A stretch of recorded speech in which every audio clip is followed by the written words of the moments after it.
Oh, yes. Guys, what's going on? I'm back again. Welcome to another episode of BTC 2.0 Behind the Counter 2.0. My guest this week is writer Andy Diggle. Check it out. Hey, guys, welcome to the show. Andy Diggle. Andy, how are you today? I'm not so bad, thanks. Not so bad.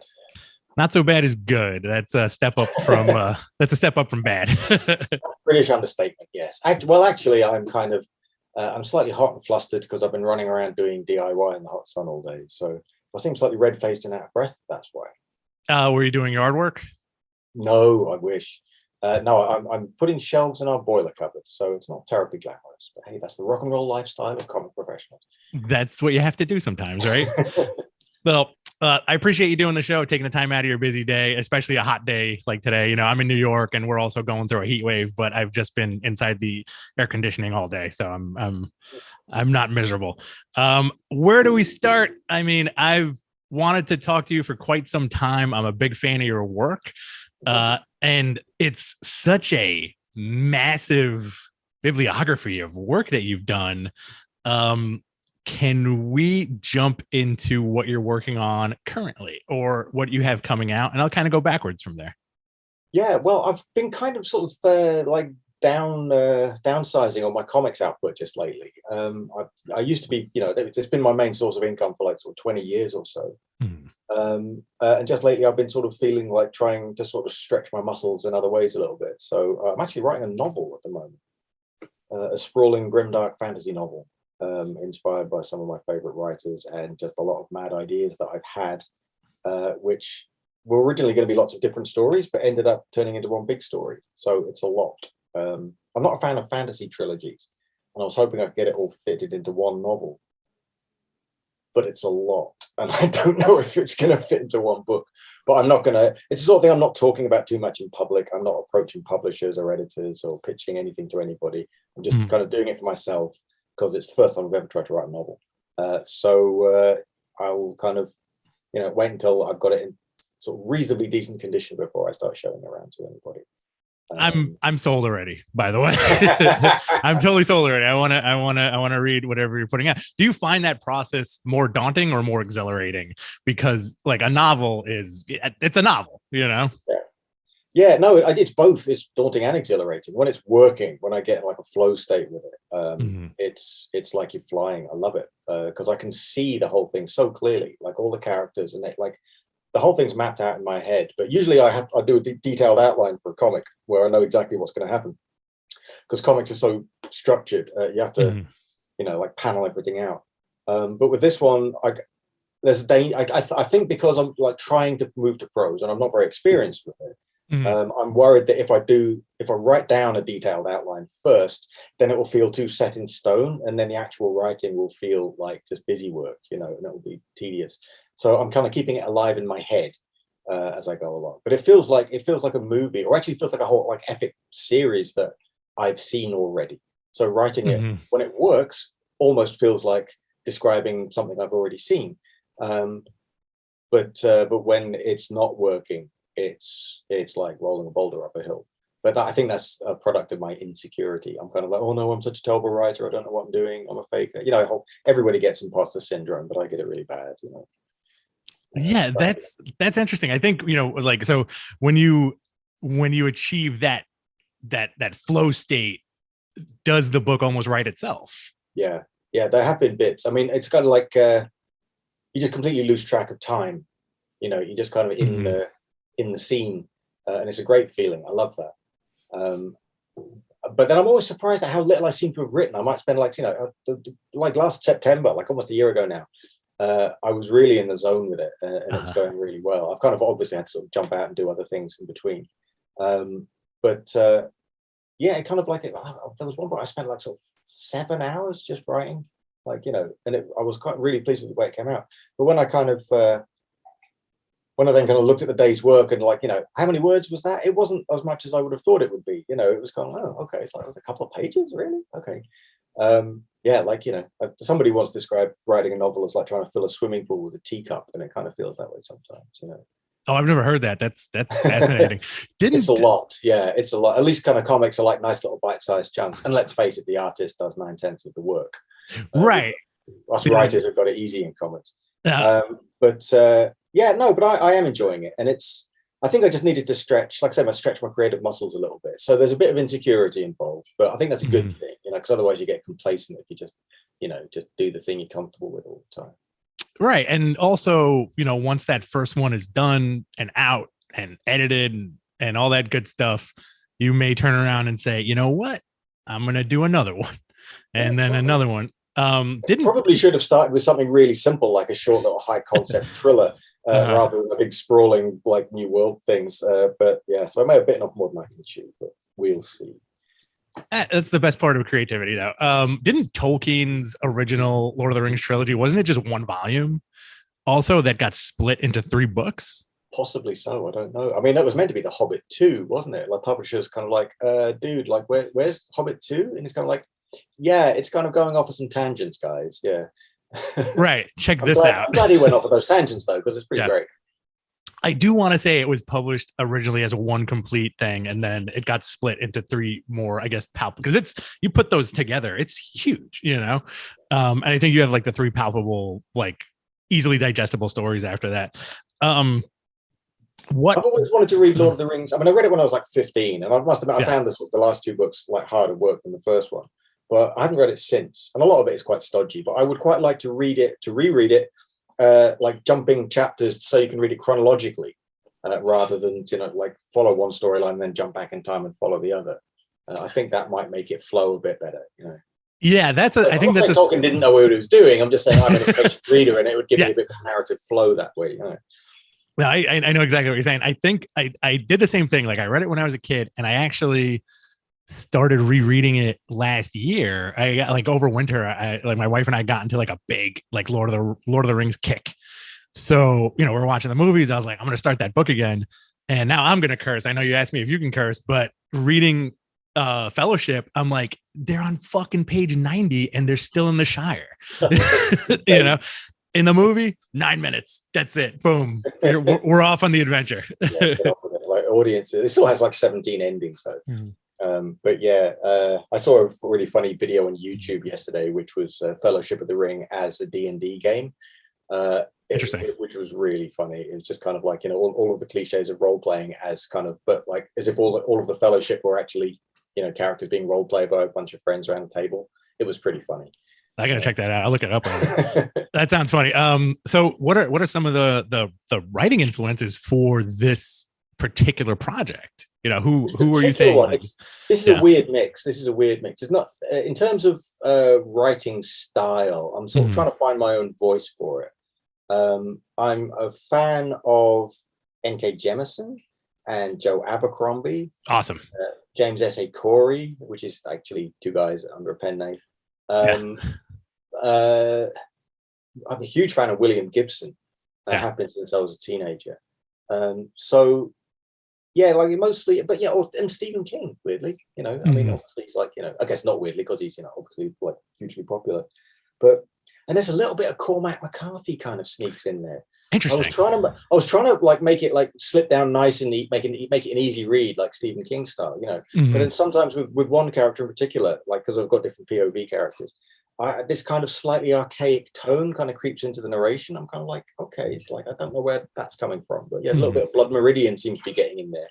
And I'm not saying I can pull that off. I'm not Cormac McCarthy, but so I don't know whether that's a good thing or a bad thing. But I think if I just keep it to that one character and see how it goes, but like I'm trying to just rattle through the first draft and then I'll go back and fix it. I think the important thing is just to keep moving at this point. That sounds fantastic. Blood Meridian, I think, is also like a very complex read too, so like that's interesting how you're playing with that. And I'm actually reading that the N.K. Jemisin, the trilogy, which is the Stone Earth. The Broken Earth trilogy. Yeah. It's so good. I read that a year or 2 back, and that's one of the things that made me want to give up, actually. So, oh man, she's so good. It's kind of like, I can't compete with this, It has that effect. I think I kind of felt the same way, where like I read that first book and was so immersed into it, and I was like, "There's no way that this could be this good," Like, all you read The City We Became? No, the New York one. Oh man, it's so great. There's some really crazy ideas in there. Yeah, I love it. I can't wait for the sequel. I got to check that out. I was at the bookstore a couple of years ago and I picked up the first part of this trilogy instead of that book or whenever that book came out, and I decided to go with this because, right on the cover, it's a Hugo Award winner and all three of them were Hugo Award winners, whatever that means, like whatever stock is put into that. And I'm like, it has to be that good, but I'm excited to see where your book goes, and when it comes out eventually, that would be pretty fantastic. As far as comics go, I have a couple of very specific questions about The Losers? Is that cool? Yeah, great. Yeah, fantastic comic. The transition between the book and the film happened pretty quickly. How did that what was that process like? Were you involved in that process? Was that work for hire for DC? And kind of like all the stuff that kind of went with it. Well, it was the whole process of getting the comic up and running was amazingly straightforward. I had worked at 2000 AD in Britain, as an editor, assistant editor, and then as an editor, but not for very long. But I didn't want to do that as a career. I always had wanted to be a writer. And I did a couple of little short things for 2000 AD, like Lenny's Hero with Jock, who I kind of like. He was sending art submissions to the comic. I was like, wow, this guy can really draw, and we kind of hit it off. So yeah, we just thought, well, we should be pitching to Vertigo because we both love Vertigo. We both really wanted to do Hellblazer. I still one day would love to do a Hellblazer comic with Jock. And we were actually in the process of putting together like a little sort of 8-page or so like Hellblazer comic. Just in the early days, I was figuring out what the script would be and so on. But I pitched. I think I just pitched a couple of ideas to Will Dennis, Vertigo. One of the best bits of advice I ever got in comics was I was asking Garth Ennis, like, who are the good editors of Vertigo? And obviously Karen Berger, but who or not of Vertigo, but just who are the good editors generally to pitch to? And he recommended Will Dennis, and that was a great tip because I pitched him a few things, and he got back to me and said, these cool, but I can't commission creator own stuff. But no offense, but you're nobody, which I was at the time. Fine, yeah. But he said, we've got some other things that we're looking to get commissioned. We are talking to other writers. He was upfront about that, which is good to know, because sometimes you don't know. But like he said, for example, he said he'd been asked to commission a Lady Constantine miniseries. So he invited me to pitch for that, and I got that. That was my first American work, I think, 4-issue miniseries, which was a lot of fun, based on the character that Neil Gaiman had created in Sandman. And that led in fairly short order to The Losers, because I told Will up front, I really liked what Brian Azzarello and Ed Riso were doing on things like 100 Bullets, but also Johnny Double, which I thought was a great little mini. Yeah. I was a fan of James Ellroy and stuff like this. I wanted to do something that had a bit of something sort of crime, action, adventure, a little bit of an Ocean's 11 vibe, something like that, and so we looked around trying to find old DC characters that we can reinvent. Like Johnny Double was a reinvention of some character who had been in an issue of something, I don't know, Showcase or something. And we just we kept drawing a blank. We couldn't quite find a thing. I was thinking about maybe Sea Devils or something like that. Okay.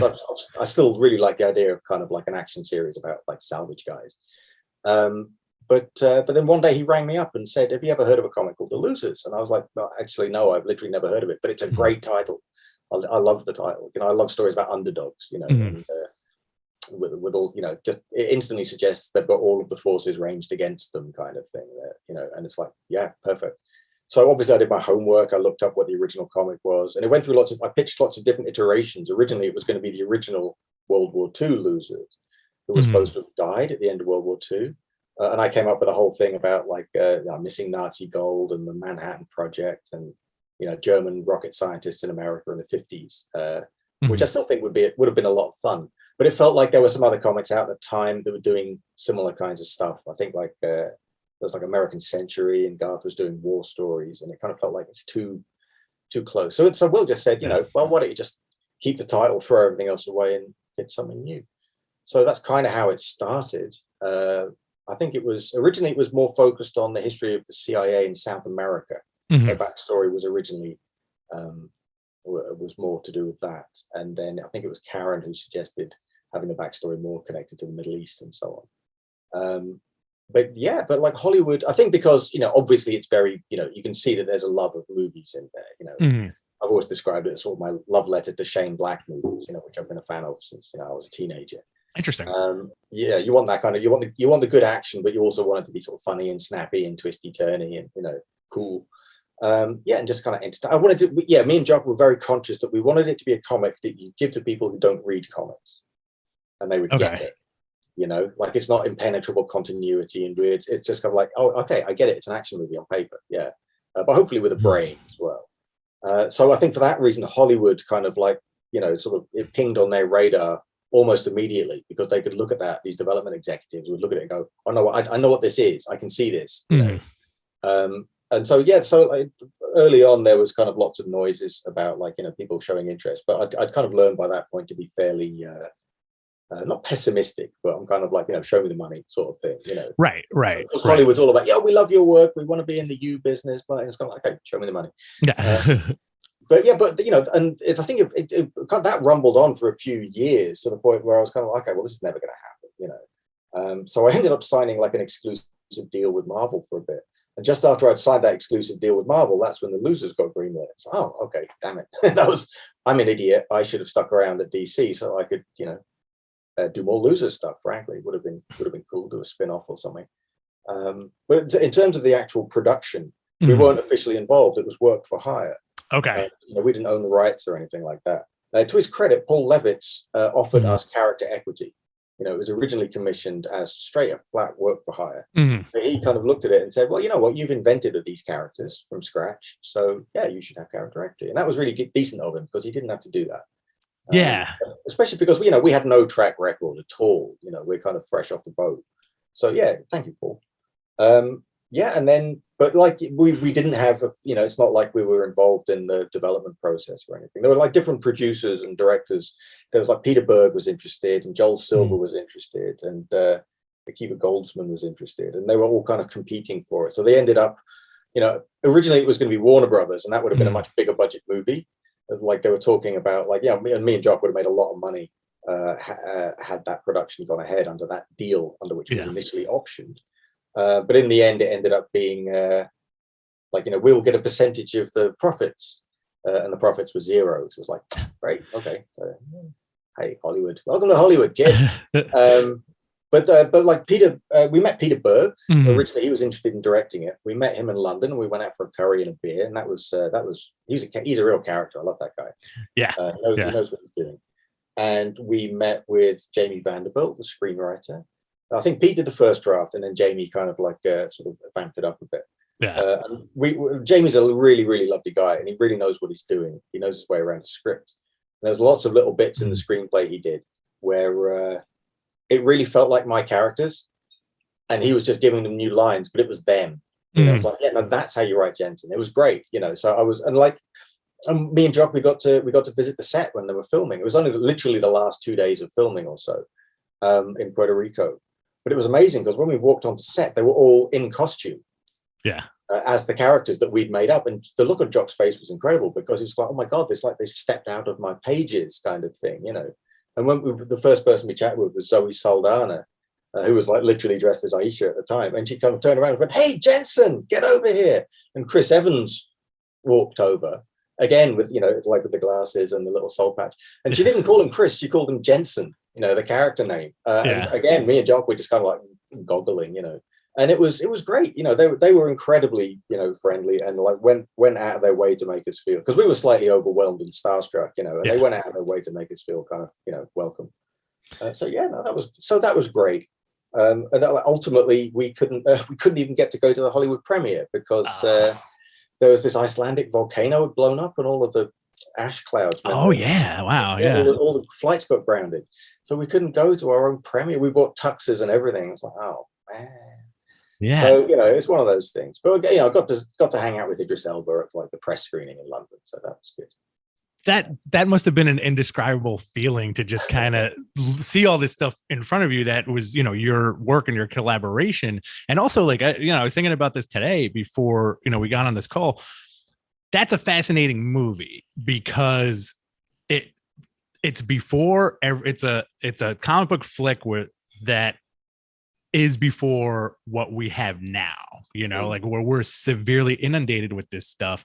But if you look at the losers, that cast is almost like the benchmark for a genre movie, It's crazy. And Yeah. they're all such huge stars now. At the time, not so much, but like every one of them now, it's crazy. Yeah. Imagine how much it would cost just to put that cast together now. People say, "Oh, will we ever get a sequel?" And I'm like, well, good luck, because it didn't really make any money. Well, it's become a little bit of a cult film since it arrived on Netflix and stuff. And B, like, they're all hugely famous because they're so talented, and so it's like who can afford it if they're not Marvel, kind of thing, It'd be nice. It'd be nice to see like DC just kind of roll out the barrel with it, but they gave it their shot, kind of thing. I think the film kind of ended up. I like the fact that it had a this strong sense of humor and this kind of slightly kind of like finger snapping kind of vibe to it. I would have liked to, but I think it was the action was a little too soft. So it ended up feeling a bit too sort of family friendly, and I think it had just a little bit more edge to it, a little bit more sense of threat. I think would have helped. Yeah. Do you think if the movie was shot with the same cast today with, let's say, the director of John Wick, would that be more akin to what you'd envision? Yeah, I mean, this is no disrespect to the director. He was working within the parameters he's given by the producers and so on, and they have final cut, I think. They knew what they were aiming for. They wanted it to be kind of funny and family friendly, and I think that's not necessarily what action audiences were looking for at the time. And I think the success of things like John Wick show that they like their action sort of dark and gritty. I mean, look at the new Batman film. We've come a long way since Adam West. And I understand that, like, probably some parents are slightly aghast to take their little kids to a film that dark and adult. But personally, I love it. And if you can do that with Batman, then you can do it with the losers. Oh, for sure. I think that's interesting because it's like the evolution of human temperament almost, where I remember as a kid, my mom would take me to like RoboCop westerns, like just very, I guess, violent movies at the time. And now it's almost like the opposite, where I know parents are like, well, I have to wait till my kid is a certain age to show him X, Y, and Z, Batman's too much, so I agree with you on that. Did you grow up as a comic book fan? Yeah, but not American comics. Okay. I mean, obviously, like as little kids in Britain, we often read these kind of like kids comics like the Beano and stuff like that, little short comedy strips for kids. But that never made much of an impression on me. But the first stuff I loved was Asterix the Gaul. We had a few of those. Awesome. I've got older brothers, so I'd inherit their Asterix books when they grew out of them. So that was always great. I always had a great respect for the translators because even the character names were hilarious. But the big deal for me was like when I was 10 is when I discovered 2000 AD, the early 80s. And I didn't know at the time, but it was kind of entering a golden age of like top creators and stuff. And that really just kind of blew my socks off. It was incredible. It was a huge deal for me. And then when I was about 15, I think is when I first discovered American comics. And I read a little bit of Conan the Barbarian, a little bit of Amazing Spider-Man, but it didn't quite take for me. But then I just randomly picked up an issue of Swamp Thing, just because I just really liked the lurid title. Frankly, it looked like a horror comic, and I was like, "Yeah, no, that's cool." And it turns out it was the Crisis crossover issue, Crisis on Infinite Earth. Okay. So of course I had absolutely no idea what was going on because holy cow, that stuff is complicated. But but there was this chain smoking British guy in a trench coat, like hanging out with this walking swamp monster and making fun of Batman. And I'm like, I don't know who this guy is, but he's cool, and I want to read more of this. And that I didn't even know because I wasn't really paying attention to who creators were back then. So I didn't know who Alan Moore was, and I hadn't put together at the time that I was also enjoying his work in 2000 AD on things like Halo Jones, DR and Quinch, but that's what sent me off to get on a train to go to Forbidden Planet when it was still just a couple of shops up in Denmark Street, which was like an Aladdin's cave of not just American comics but European comics. And I'm just I would buy random stuff just for the artwork a lot of the time. Even bought like French graphic novels that I couldn't really read just to ogle the beautiful art. So I think but it was the Swamp Thing was the first thing I think that was like, okay, I need to actually collect this. I need to hunt down back issues. So that would lead us to comic fairs and stuff, rifling through the bins to find the back issues. And I eventually assembled the whole Alan Moore run from that. And then I remember voting for John Constantine as the character most worthy of his own title at the Eagle Awards in, I guess it was probably the late 80s. And I was there in the audience when Karen Berger announced that he'd just won and that he was in fact getting his own title. Like, yes, wow. We did it. Yeah. So yeah, that was always very much my thing. So when the creation of Vertigo came along, I was like first on board. It was very much the kind of thing I wanted in comics. I guess I skipped over Warrior as well. That's something I probably discovered about age 13 or so. Again, Alan Moore again. And this is, this whole grab bag of really incredibly talented British creators, But I guess I always, so I think just from that, you can probably see from that I always kind of gravitated to Vertigo style stuff even before Vertigo existed. As that slight, I like the the action and the adventure, but I want it with a little bit of an edge and a little bit of darkness and brains. So I think that's a good way to put it. Darkness and brains. I love stories like that. Did you do a backflip when you landed Swamp Thing and Hellblazer? I was terrified. Honestly, really? Okay. Yeah, it's kind of like the dog chasing the car and then finally catches it and he doesn't know what to do with it. Because like holy cow. Okay, it's because it's like stage fright. Because interesting. Okay, those are some big shoes to fill. Following in the steps of these too many to name, but like so many great creators. So with Swamp Thing, I think the last time he'd been in print, it had been the Mark Millar series. In which, and he'd really kind of expanded Swampy's powers so that he wasn't just an earth elemental anymore. He was basically all of the elements wrapped up in one, and he basically became like the planet Earth itself. And I'm like, okay, I don't know how to write a comic about planet, so I wanted to. So originally, it was only meant to be a 6-issue miniseries. So knowing that, I kind of set myself the task of basically turning him back into Alec Holland Swamp Thing. And kind of like doing a story that would bring him back to the point of just being the swamp guy again, the swamp, at least the plant elemental. But and when I was about halfway through writing it, is when the guys, the powers that be at Vertigo said, "Hey, this is cool. We should turn it into an ongoing series." And I was like, well, I said, like, if it was meant to launch an ongoing series, I wouldn't have be telling this story. I would have started back at ground zero where this story ends, and so it didn't feel right.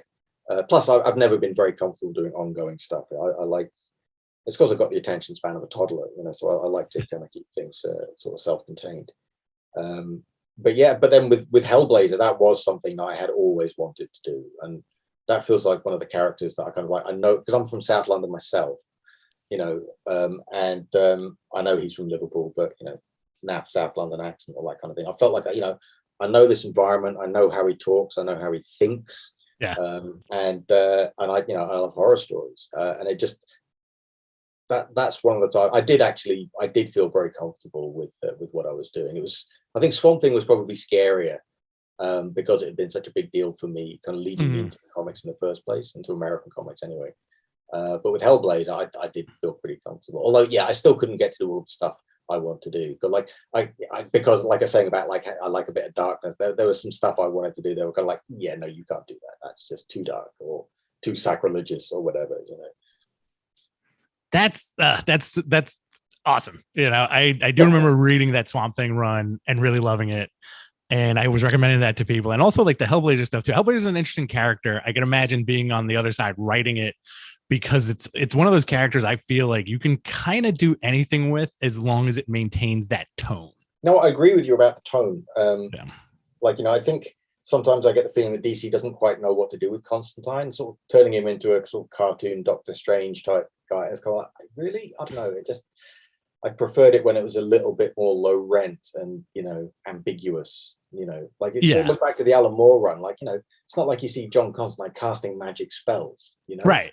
He was more of a player. He was more of a manipulator, and you're never quite sure, is he got powers or is he just, a grifter who manipulates people, but in doing so ended up saving the world, That's how I always felt in that original Garth Ennis run, with the Glenn Fabry covers, where every issue you're kind of like, is he can he do stuff?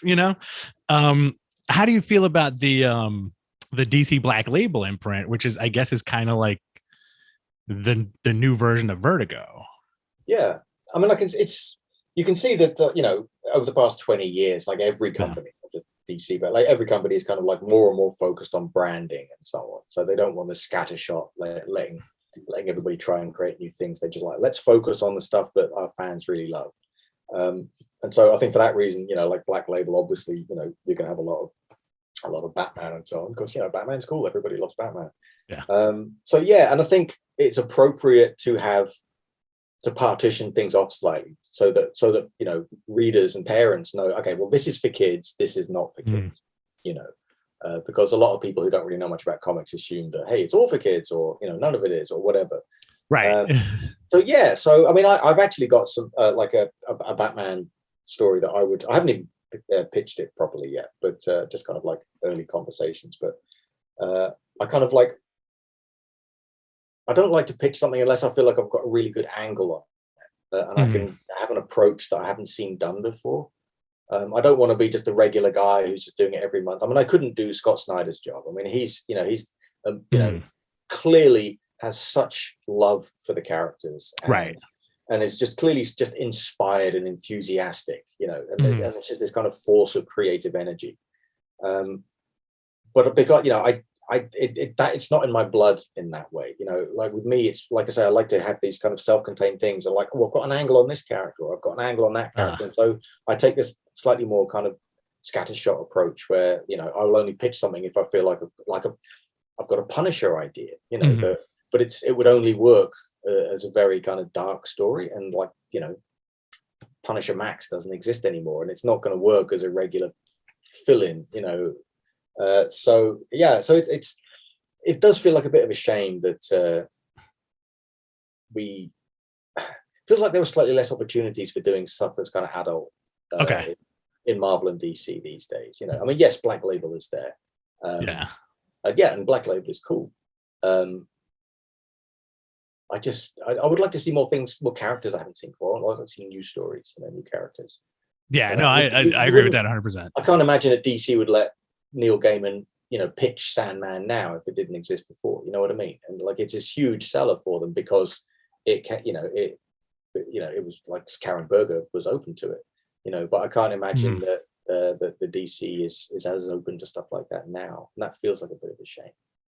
Yeah, I think if you play that game, you would immediately say, like, if that happened now, it would probably be an Image book. Yeah. Or a digital only book, like a Kickstarter project, because I feel like a lot of creators are going that way and just putting out stuff independently. But there's like that sweet spot of the late 80s to mid 90s Vertigo that I think has influenced like so many people. Yeah. What I want to ask you about Green Arrow year one. Again, you have so many accolades to your career. How ecstatic were you that they named a character after you on the TV? I was a little freaked out. Oh yeah. Yeah, it's kind of like, it's like suddenly there's this big spotlight on me. It's like, wait, what? I'm a character now. What? Yeah, obviously I'm kind of the opposite of the character. He's like a super tough guy, and I'm just a schlub. But here's the thing. Right? When I first pitched Green Arrow, I had never read a Green Arrow comic in my life. Wow. I'd read him as a character in Grant Morrison's Justice League. That was it. And I was, because I'd done Swamp Thing and The Losers and Lady Constantine, and I was kind of had a really good relationship with everybody at Vertigo. But it felt like, well, I should probably try and stretch my wings a bit and do something a bit more superhero-y, do something with a famous character. But I just didn't have an angle, So I literally got the DC encyclopedia and I was leafing through it, like trying to find a character where I was kind of like, okay, where I've got an angle, where I feel like I've got a way in, something to say, rather than just a generic, story, sort of adventure story or something. And it never occurred to me to write Green Arrow until I just looked at the entry page on the encyclopedia and looked at I didn't know what his origin story was. And it said it was like one paragraph, I was marooned on an island and there were bad guys there. And I was like, okay. that sounds interesting. So I kind of made a point of rifling around and finding back issues and things where like that was addressed. I think it was briefly addressed in like a Longbow Hunters and like a couple of panels. Literally, it's like a couple of dope smokers on a beach or something. Yeah. And like there was like a 1 or 2 page thing from a 60s comic, and it's like they were really, you know, it just skipped over, you know. And I was like, well, but it's very I love grounded action. Where it's kind of it's just the edge of plausibility. It's still kind of white knuckle, but it's not punching people through planets. You know, there's a sense that people are human and vulnerable, and so like every bullet actually matters. You know, and so the idea of doing a very grounded, basically like an action movie. It was things like First Blood, I think, or like Rogue Male. Just the idea of like that hunted man story, a man alone in the wild being hunted. It was just that, and that just a survival story, you know. And it didn't have any spandex, it didn't have any superpowers. There's no capes, you know. There's no trick arrows. There's none of that stuff. And so honestly, I was surprised and very pleasantly surprised that they said yes. And yeah, so it was. And you know, I remember when Jock like said he really wanted to draw it, and I was like, "Are you sure?" Because it's all set in a jungle. You're going to have to draw a lot of trees. Imagine, like, how do you draw all the leaves in the jungle? That's going to make you crazy, surely, right? And he's like, no, I've got a shorthand. Don't worry about it. You know, I was like, okay. And then he does this shorthand thing, just waves the brush around, and it looks incredible. It's like magic. How do you do that? You know. But yeah, that's one where I kind of knew it was working. You know, even as I was writing it, because sometimes you don't know, and sometimes you know it's terrible, but you don't know how to make it good. But that one was one where I kind of, okay, no, this is working, I think. Yeah. So to touch on Green Arrow again, I think it's also like the beautifully Silver Agey in its inception, where at some point somebody was like, give me Robinson Crusoe and give me Robin Hood, and then put them together, and that was it. And like you said, like there hasn't, until your run, there wasn't really anything on the island for the most part, you know. Yeah, I guess. I mean, like I say, I have to admit my ignorance for the history of the character at the time when I wrote it. You know, so yeah, obviously, you know, once they, you know, they kind of greenlit the pitch, then I read a lot of Green Arrow just to get, you know, make sure I had the voice right. And I think I stole a little bit of Tony Stark from the first Iron Man movie, just to give him a bit of an arc. You know, I thought, well, okay, so we know he ends up as this character who's got a very strong social conscience and all the rest of it. So I was like, okay, well, how about we start him off as kind of a jerk then? So, because that's the other great thing about doing an origin story, is it gives you the freedom to change the character. You can have them become a hero rather than just be a hero. Stories are about change, you know, and so that's why an origin story is always fun, because you can start him off as one thing and then he ends up as another. I think that, and like plenty of people have said, you know, well, how about like doing Green Arrow year 2?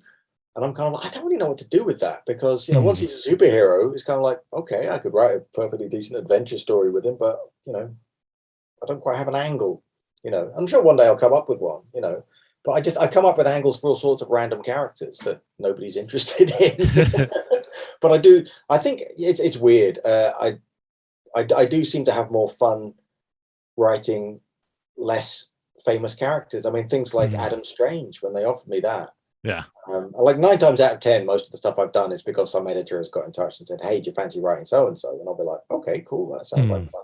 I'm not turned down a lot of stuff, but, you know, the things I've done are the things where, okay, I can make that work. And I've turned down a lot of like much more, you know, well-known characters, and it kind of raises eyebrows because they expect you should you know, you're always hungry for the next thing. And I am, but yeah, you know, I want it to be good. You know, I mean, I want my work to be good. I can only make it good if I'm into it. You know, but yeah, but like Adam Strange was really fun because, you know, space adventures. Who doesn't want to write space adventures? Yeah, he's got a jetpack. So no, that I really enjoyed that. Until the final issue, where it suddenly had to start tying into this big crossover thing, and I got told what had to happen. I was like, okay, if I knew that was going to happen, then I could have had the story steer towards that. I kept kind of waiting to hear how they wanted this Rand Thanagar war to start, and it literally wasn't until it was time to write the final issue that I got the memo, sort of thing. So yeah, that was a shame. What I had hoped to do was end it whereby Adam Strange kind of saves the planet Ran and his family, but to do that he has to kind of send it off into space again and the planet gets lost again, and he just has to wander You know, it kind of creates a new status quo for Adam Strange, where he would basically just be a lone man wandering through the universe trying to find his family's missing planet again, you know, and just having adventures along the way, you know, like a one-man Star Trek.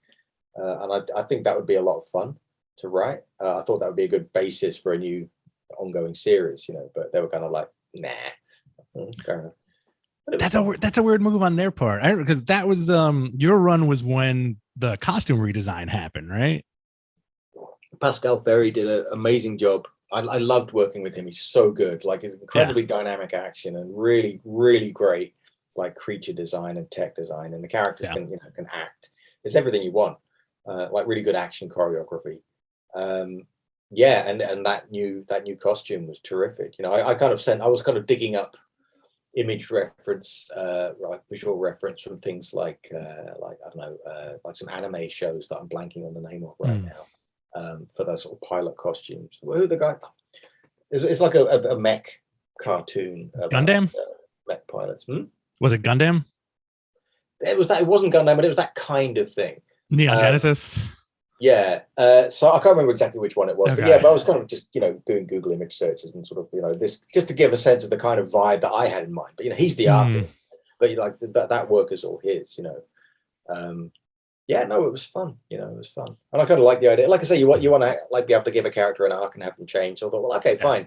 I could start him off as the kind of square-jawed space hero. Like, no, let's start him off as a drunk bum down and out in Gotham City. And nobody believes he's a space hero. I thought that would be a fun place to start for people who've never heard of Adam Strange. Yeah. I very much take to heart the old adage that like every issue is somebody's first issue. So you should like explain the basics sometimes. So that gives him an opportunity to explain. I had him get arrested, and that gives him an opportunity to explain to the cops that actually he's a dashing space hero, and they're like, "Yeah, sure you are, pal." Great concept too. Like I'm a huge Adam Strange fan. I love that series. And you know what? I've talked to so many creators, and it's like everybody has their, which I guess is just interesting, and across all jobs, regardless of comics or anything creative, everybody has their one or two. Like, listen, I would have loved to go in this direction. Like if you wrote a ongoing Adam Strange Lost in Space by himself, awesome. That sounds awesome. And it's just weird what stuff doesn't like make it, but again, I'm conscious of my age and what I like, and I think looking at DC now, you're right. A lot of new stuff, a lot of older stuff probably wouldn't get published because when you walk into a comic store, it's Batman, Harley, Titans, maybe, and like some Superman stuff. So it's very interesting. It's like Hollywood. It's reactive. If fans didn't keep buying Batman, they wouldn't keep making it. They're just trying to give them what they want. And clearly everybody loves Batman, so they keep making Batman comics. But they're not forcing them on people. It's like it's just their most popular character. What are they supposed to do? It's like, no, read this instead. So no, I get it.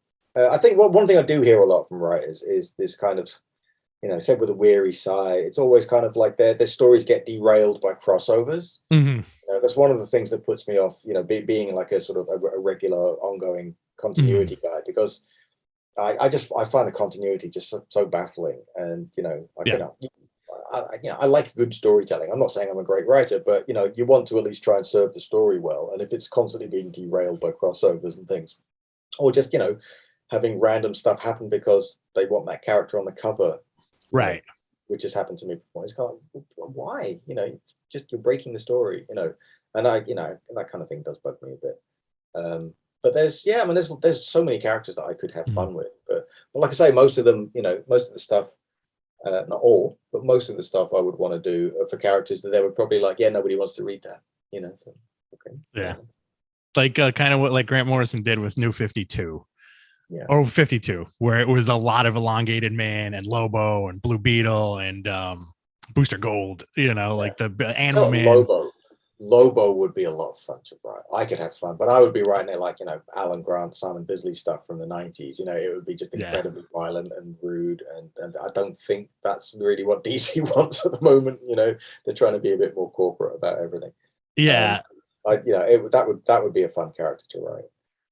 But I think that's also the appeal of the character, at least for like its core fan base, where it's like you want the crass anti-comic book, So kind of going back to my initial Arrow question, were you invited to the set at all, or was it just like, hey, by the way, there's a character named after you, I'm trying to remember congratulations? how I found out.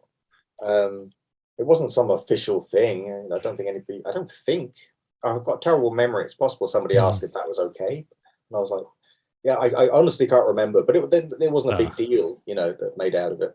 I just kind of found out. I remember like last time I was at the San Diego Comic Con at the DC party. Like David Ramsey, the actor, plays Diggle, was at the bar when me and Jock turned up, and he was like, "Go and talk to him. Go and introduce yourself." And I was like, "No, I'll turn into a whole thing." I just kind of like, I didn't. I probably should have gone at least said hi, but it just would have been weird, Yeah. Like I could see that being like a weird situation where it's like you guys, his character's name is your last name, and if you walked up to him and said, "Hey, I'm Andy Diggle," he could have turned around and said, "No, I'm Diggle." Yeah, and then it just would have been like an awkward, like, no, yes, you don't get it. Like, like, yeah. like I inspired your thing. Like, okay, buddy, like that kind of situation. Are you collecting anything currently? There isn't even a comic shop with a direct market account in my town. Wow. So no, I hardly read any comics at all these days. I'm a terrible comic fan. Sorry. It's mostly kind of like novels and nonfiction I'm reading at the moment. But yeah, like I say, I'm kind of I'm trying to stretch these different muscles. I'm currently reading The Handmaid's Tale, Okay. but also been working my way through a really weird mix of nonfiction books as research for this book I'm writing. Everything from quantum physics to the Barbary Corsairs, the history of China, North American Plains Indians. It's just it's a real mishmash of stuff. Yeah, I'm trying to put it all in the blender. So that's kind of that's where my head is at the moment. So in that process, what is your typical, I guess, if you want to call it research, like what's your typical research process? Are you just reading, highlighting, taking notes? Do you have a whiteboard that you're tacking things on, or is it just like all kind of like in your head? It's all very disorganized, but like I when I get an idea, I will kind of skim over research in lots of different areas, anything vaguely related to it. But I don't go deep. It's kind of because I haven't got the patience to go deep with anything. And for me, research isn't about getting the facts right. For me, research is about finding inspiration. It's kind of like, just find some little detail, like, oh, I can use that. Oh, I can use that, and then I kind of gather them all together. And I just brainstorm onto the keyboard and create these long random train of thought documents. And sometimes I'll just email myself on my phone, just so I can capture these fleeting ideas before I lose. And then I kind of compile them all into this like huge documents that are just completely non-linear and disorganized, but just so I've got those little nuggets so I don't forget them. But the actual work of it, and I tend not to organize that stuff. I'll kind of read through it just to kind of remind myself. But the actual putting together that cat's cradle of connections is something that mostly just happens in my head. One thing one thing I have found works for me is when, especially like I said, with comics, you have to be very structured. You can't just wing it because the artist has to have everything, by page and panel. And you can't just have a conversation ramble on for 20 pages because you've only got 20 pages. So what I do is it's a screenwriter trick, just making notes for each scene on a little bit of card, like an index card, and then you spread them all out on the kitchen table and kind of rearrange them. And you can do what I've done before, like when I was writing Ratcatcher, the Vertigo graphic novel. That's got two main characters, like good guy, bad guy, so each with their own storyline. So I gave them each a different colored card. And then I can go like, here's all the stuff that happens to this guy, and here's all the stuff that happens to that guy. And then I can kind of shuffle them around to get the sequence of events right, and I find that really helps. There's something about just seeing it visually that really helps to kind of straighten it all out in your head. And you can suddenly see what's missing or what's unnecessary, That's a great technique. I want to say Spike Lee does that with his movies where he'll lay out, I think he was like, if you have 300 index cards, you have a movie, and all you have to do is shift them to where they need to be to make your scenes, and then you divide them into the scenes, but that's an interesting approach to just breaking everything down. Where could everybody find you online? Twitter is where I waste time when I'm supposed to be working. That said, I'm not tweeting as much as I used to. I would be terrible I would wake up in the morning and the first thing I'd do is check Twitter and find out all the stuff I missed overnight. But I think I'm just following so many people now. It's just too much, you know. So I've got some of it broken down into lists by subject to make it more manageable. But yeah, I'm no longer trying to read every single tweet by every single person I follow because I just follow too many interesting people, you know. Yeah. But yeah, like, but I do love Twitter. I love the fact that it's text based rather than, you know, because I've tried like Instagram and Tumblr and stuff, and it's just this kind of random fire hose of junk. And it's like, why am I looking at this thing right now? But Twitter kind of forces people to be, you know, pithy, to kind of condense their thoughts into little nuggets, and I like that, you know. And plus, it's just a nice way to kind of chat with your friends, you know. You can have a Twitter exchange with Barack Obama, or you can just ask your friends if they want to go down the pub, you know, and then Barack Obama might invite himself along. I mean, you never know, it might happen. But yeah, it can be anything, you know, and I like that. And I like the openness of it, where, you know, like, you know, creators who know each other, or even if they don't, they might have an exchange, and then other people can hop in, you know. Most of the time they're not a jerk. It's fine, you know. Yeah. You know. So no, I like that. I like the openness of it. It makes it, I think it's one of the last kind of bastions of accessibility for creators, maybe, you know, like I reached out to you on Twitter and you got back to me, you know, and I'm like, I would say 95% of the folks that I've interviewed, it's been directly through Twitter. A couple of them have been over email, but mostly it's like, hey, yeah, I took a look at your show. You don't seem like an a-hole. I'll do the interview or whatever. And I think also, like, I love going on, like, my Twitter is pretty much dedicated to just the stuff I like. So I love seeing those conversations like you were talking about, you know, like if you're talking to Jock or somebody and then like we're kind of all privy to that exchange and it's like, oh, this is fun, you know, people actually like each other in this world. Yeah.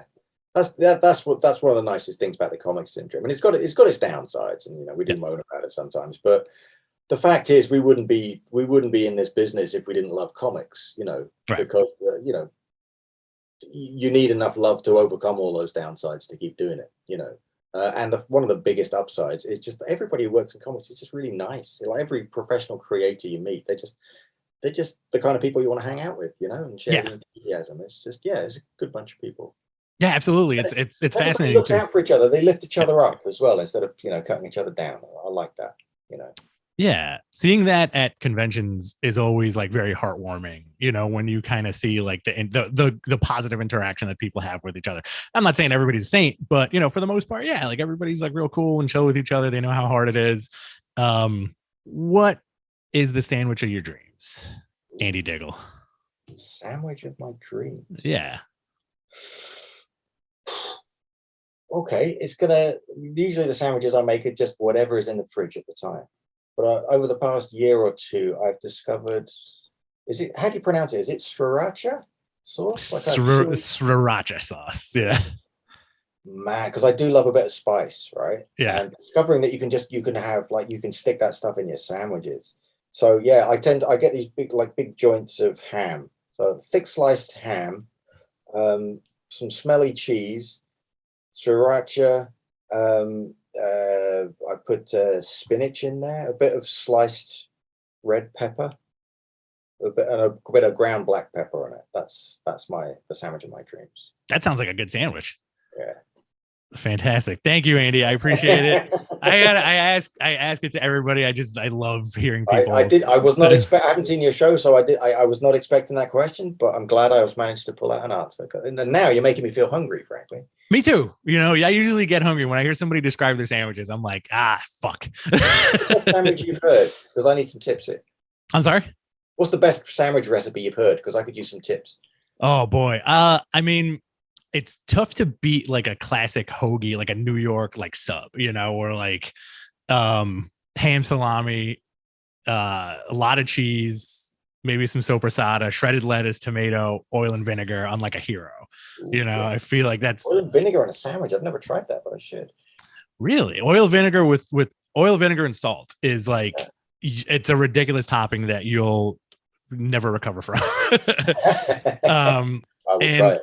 And like a Philly cheesesteak is also like, I'm sure you guys have them overseas, probably under a different name. I don't know if we do. You know, where it's just like kind of shredded thin steak fried up with onions and cheese on like a hero.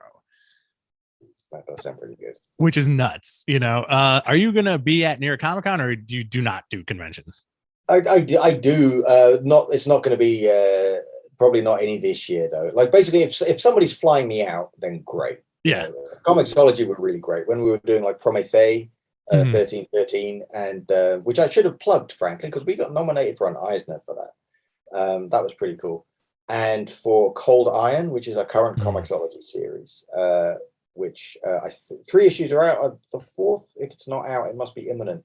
Which is it's kind of Celtic fairy tale, supernatural horror in the present day kind of vibe. It's kind of ancient evil from the world of kind of Celtic mythology.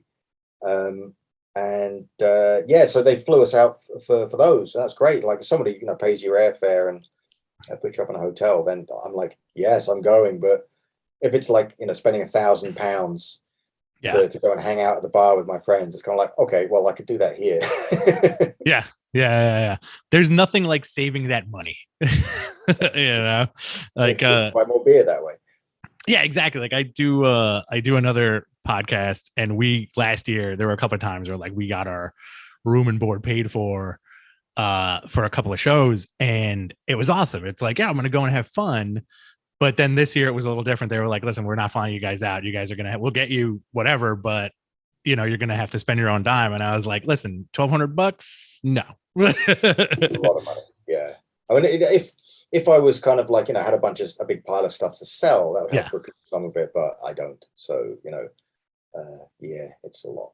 It's a grind. Plus, it's a grind. Plus, COVID is still around, man. That's the thing. You know, everyone's acting like it's not. And every time I go to a show, I'm shaking hands with so many people, and I always come back with a horrible cold. You know, I get the worst kind of con. I was in Johannesburg a few years back. I got flown down to this Comic Con in South Africa, and I had a fantastic time. It was really great, but I had the worst con crowd ever. It was kind of like broken glass in your throat kind of thing. Wow. Yeah, that's tough. I missed out on a safari because of that. I just ended up kind of crashing in my hotel room. Oh, that's a shame, man. The Concorde gets everybody. This year, like we're having a outbreak of monkeypox in New York, and they declared like a state of emergency, and plus COVID. You know, so it's like it's just like an odd situation of like you got to mask up if you're gonna. I know I'm going to the next convention, but it's gonna be like I'm gonna be wearing a spacesuit. You know. Yeah, I get it. Cool, man. All right, listen, Andy, I appreciate the time you took to speak to me today. Do you have any parting words before I let you go? Buy my stuff. No, I don't. Thank you for listening, I guess. Hello, everybody. And if you want to ask me anything, anybody wants to approach me, just come and find me on Twitter. It's always the best place. Awesome. It was great talking to Andy. I'm looking forward to what he has in store, and go pick up his older comic works, man. Like, what a career. Very cool that he did the interview with me. I thought it went well. Sometimes it's a little tricky when you're talking to somebody overseas, trying to get the timing right. We had a couple of technical difficulties, but we made it work, and I'm very happy with how that went, and I hope to see Andy at some point soon at a convention or whatever. Speaking of conventions, New York Comic Con is next month. I'm excited. I got my Pro Pass in the mail. Very cool. It looks like Dark Horse isn't going to be there this year, and I usually do their booth photography, but that's cool because like last year, I think I'm going to bring a backpack full of beers and hang out with my buddies on the show floor and just have a great time, and a safe time too. I've been reading a lot of manga lately. I picked up the first volume of Fist of the North Star. Great book. I'm a huge fan of the original movie. And I've also been reading Berserk, Vinland Saga, and The Disappearing Classroom. I think I said that right, which I just picked up. It's kind of neat. This week, I'm very hyped about Superman, A War World Apocalypse. Great ending to the story that Philip Kennedy Johnson has been writing for ages. Very cool sword and sandal Superman stuff. I highly recommend it. Here's some other picks that I haven't read yet, but Captain Suave from Scout Comics looks pretty cool. Had to get it. Dark Spaces Wildfire, number 2. It's an IDW original. Very interesting. I like the first issue. I want to see where this goes. IDW is starting to do more kind of like, I guess, like pushing the boundaries of what they usually do, which is great, you know. And like there's so many companies now besides Marvel and DC, you know. You have Image, obviously. I don't think it should be the big 2 anymore. You should have the big 3, right? Marvel, DC, Image. You have Boom, you have Aftershock, you have Ahoy, you have IDW, you have Vault. You have a ton of companies that I'm forgetting, but comics are, you know, I feel like comics have made a comeback. They've always been there, but now these companies are giving creators who may not get signed to like an Image deal or a Boom deal or a Marvel or DC deal a great space for them to work. And I like that, you know, like the more comics, the better. Variants, number 3, pretty cool book so far. I'm really digging it. It's from Gail Simone and Phil Noto. Phil Noto's art has come such a long way in the last few years. X-Force 31, big sucker for this storyline. We're getting Kraven introduced to Krakoa. I really love where this is going. X-Men 14, Judgment Day tie-in. The Judgment Day stuff is really cool. It's the Avengers, the X-Men, and the Eternals kind of going at it. Kieran Gillen has done a bang-up job after Hickman had laid the groundwork for the X-Men. And Gillen is adding a lot of his own tweaks and stuff from his X-Men run, which was also fantastic. I suggest you guys pick that up. Flash Annual, Love on the Run. Cool stuff. Amazing Fantasy 1000. How can I not pick this up? And We Only Find Them When They're Dead, number 13 from Boom. I really love that book. It's Al Ewing and Simone DeMeo. It's very nutty sci-fi story, very conceptually fantastic. I think the first trade is out, and I think you guys should pick that up. I am looking forward to doing more of these interviews. Next week, we're actually going to see a live Grant Morrison Q&A for his new book, Luda, in Union Square in Manhattan. I'm very excited for that, and I will be talking about that probably on the next episode. I'm debating whether or not to do figure unboxings as kind of like side videos to this. Let me know what you guys think. You can reach me at BTC Rich on Twitter. It's really the only social media I use. You can tweet me, DM me. I'll usually answer like pretty quickly. And also, I believe I mentioned this last time, I am now an affiliate for Entertainment Earth. So until December, if you guys want to order anything, you get free shipping over $40 and you get 10% off. And I have a very special link that I will add on the video of this page on YouTube. Guys, hit that subscribe button. I will see you soon, and best of luck out there to all y'all. Thank you.